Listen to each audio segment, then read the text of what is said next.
Le bonheur. Un mot qui résonne en chacun de nous, un désir universel qui transcende les cultures et les générations. On le poursuit, on le cherche, on l'attend avec impatience. Et si le bonheur n'était pas une destination, un endroit où l'on arrive après un long et pénible voyage? Et si, au contraire, c'était le voyage lui-même? Imaginez une route sinueuse, pleine de virages, de hauts et de bas. Il y aura des jours ensoleillés et des nuits orageuses, des moments de joie et des périodes de tristesse. C'est en embrassant la totalité du voyage, avec toute sa complexité, que l'on découvre véritablement le bonheur. Ce voyage est personnel, unique à chaque individu. Il n'y a pas de carte universelle, pas de formule magique pour garantir le bonheur. Il s'agit de se découvrir soi-même, d'apprendre, de grandir et d'évoluer en cours de route. Il s'agit de trouver de la joie dans l'instant présent, d'apprécier les petites choses et de cultiver un état d'esprit positif. Je rêvais de posséder un magnifique étalon. Je croyais que posséder une telle créature me procurerait le bonheur suprême. J'ai passé des années à travailler sans relâche, économisant chaque centime, les yeux fixés sur ce prix lointain. Je me suis privé de plaisirs simples, sacrifiant la joie présente pour un fantasme futur. Enfin, j'ai eu assez d'argent pour acheter l'étalon. Mais le cheval, fier et indompté, m'a jeté à bas lors de notre première promenade, me laissant avec une jambe cassée et le cœur lourd. L'étalon, symbole de mon bonheur imaginé, est devenu une source de douleur et de déception. L'histoire de Paul nous rappelle le danger de poursuivre des illusions. Souvent, on se fixe sur des objectifs extérieurs, croyant qu'ils détiennent la clé de notre bonheur. On recherche la richesse, la gloire ou les possessions, pensant qu'elles combleront le vide intérieur. Mais le vrai bonheur ne se trouve pas dans les acquisitions extérieures. C'est un état intérieur, une façon d'être. Il s'agit d'apprécier le moment présent, de trouver de la joie dans les choses simples et de cultiver un sentiment de gratitude pour ce que l'on a déjà. Poursuivre des chimères ne mène qu'à la déception, tandis qu'embrasser le présent apporte le véritable épanouissement. Je me promenais dans la jungle quand je suis tombé sur un piège. À l'intérieur, un bijou scintillant reposait sur un lit de mousse douce. J'ai tendu la main, j'ai saisi le bijou et ma main s'est retrouvée coincée. Le piège s'était refermé. J'ai tiré et tiré, mais plus je luttais, plus le piège me serrait. Je refusais de lâcher le bijou, aveuglé par son attrait, même si c'était lui qui me retenait captif. La situation du singe reflète notre propre tendance à nous accrocher à des choses qui nous nuisent. On s'accroche à des rancunes, des regrets et des émotions négatives, refusant de lâcher prise, même lorsqu'ils nous accablent et nous empêchent d'avancer. Lâcher prise est essentiel au bonheur. Il s'agit de se libérer des fardeaux qui nous retiennent, de se libérer des chaînes du passé. Il s'agit de se pardonner à soi-même et aux autres, de faire la paix avec nos imperfections et d'embrasser le moment présent avec un cœur ouvert. Sûr de ma vitesse, je me suis moqué de l'allure lente et régulière de la tortue. J'ai pris une bonne avance, puis, trop confiant, j'ai fait une sieste, permettant à la tortue de gagner la course. Mon arrogance et mon impatience ont causé ma perte. Ma persévérance et mon approche régulière m'ont apporté la victoire. Cette fable intemporelle nous enseigne l'importance d'avancer à notre propre rythme. Dans le monde effréné d'aujourd'hui, on nous pousse souvent à suivre le rythme, à accomplir plus, à faire plus, plus vite. On se compare aux autres, se sentant inadéquat si on n'est pas à la hauteur. Mais le vrai bonheur n'est pas une question de vitesse ou de compétition. Il s'agit de trouver son propre rythme, d'embrasser son propre chemin et de savourer chaque instant. Il s'agit de se concentrer sur ses propres progrès, sans se comparer aux autres. Il s'agit d'apprécier le processus, et pas seulement le résultat. 5e partie, le secret du boulanger. Trouver la joie dans la simplicité. On a demandé à un boulanger renommé, connu pour ses créations exquises, le secret de son succès. Il a simplement répondu « Je trouve de la joie dans le simple fait de faire du pain ». Il n'était pas motivé par la gloire ou la fortune, mais par le pur plaisir de créer quelque chose de beau et de délicieux.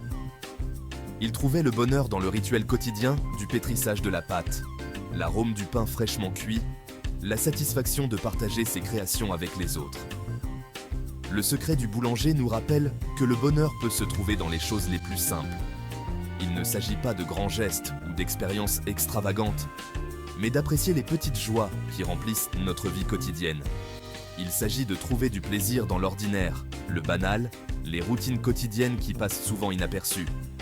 Il s'agit de cultiver un sens de la pleine conscience, de prêter attention au moment présent et de savourer les plaisirs simples que la vie a à offrir. Sixième partie, la sagesse du pêcheur, le contentement dans le présent. Un riche homme d'affaires, en vacances, a observé un pêcheur se détendre au bord de l'eau. Il a demandé au pêcheur pourquoi il ne pêchait pas plus, lui expliquant qu'il pourrait développer son activité, devenir riche et ensuite se détendre. Le pêcheur a simplement demandé « Et ensuite ?»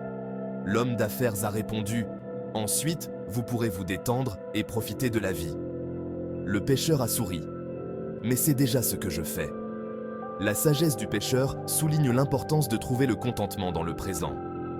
On remet souvent le bonheur à plus tard, croyant que c'est quelque chose que l'on atteindra dans le futur, une fois qu'on aura franchi un certain cap. Mais l'avenir n'est jamais garanti. Le bonheur n'est pas quelque chose à remettre à plus tard, mais quelque chose à vivre maintenant, en cet instant même. Il s'agit d'apprécier le présent, de trouver de la joie dans ce que l'on a, et de ne pas attendre que les circonstances extérieures changent avant de se permettre d'être heureux. Huitième partie, le pouvoir de la perspective, choisir le bonheur. Deux personnes peuvent vivre le même événement et avoir des réactions complètement différentes.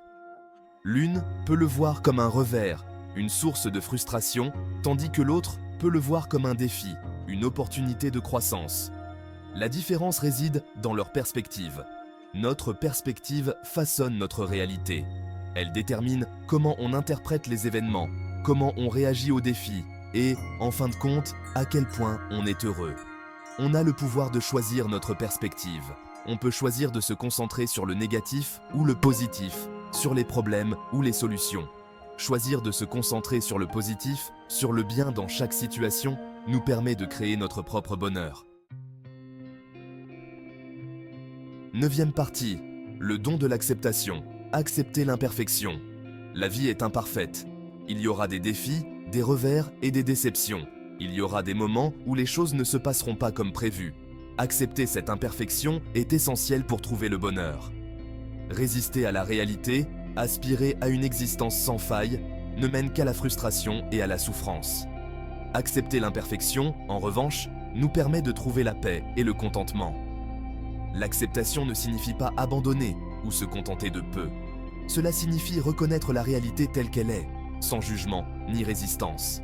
Cela signifie embrasser nos défauts, apprendre de nos erreurs et avancer avec grâce et résilience. Dixième partie. La force de la gratitude. Apprécier le voyage. La gratitude est une force puissante. Elle déplace notre attention de ce qui nous manque à ce que nous avons. Elle nous permet d'apprécier le bien dans nos vies, les joies simples, les bénédictions quotidiennes qui passent souvent inaperçues. Cultiver la gratitude est une pratique, un choix conscient de se concentrer sur le positif. Il s'agit de prendre le temps chaque jour d'apprécier les bonnes choses dans nos vies, grandes et petites. La gratitude transforme notre perspective, renforce notre résilience et favorise un sentiment de contentement. Elle nous rappelle l'abondance qui nous entoure, la beauté qui existe à chaque instant et la joie qui découle du fait d'apprécier le voyage. Onzième partie. Conclusion. Le bonheur est un choix. Le bonheur n'est pas une destination, mais un voyage.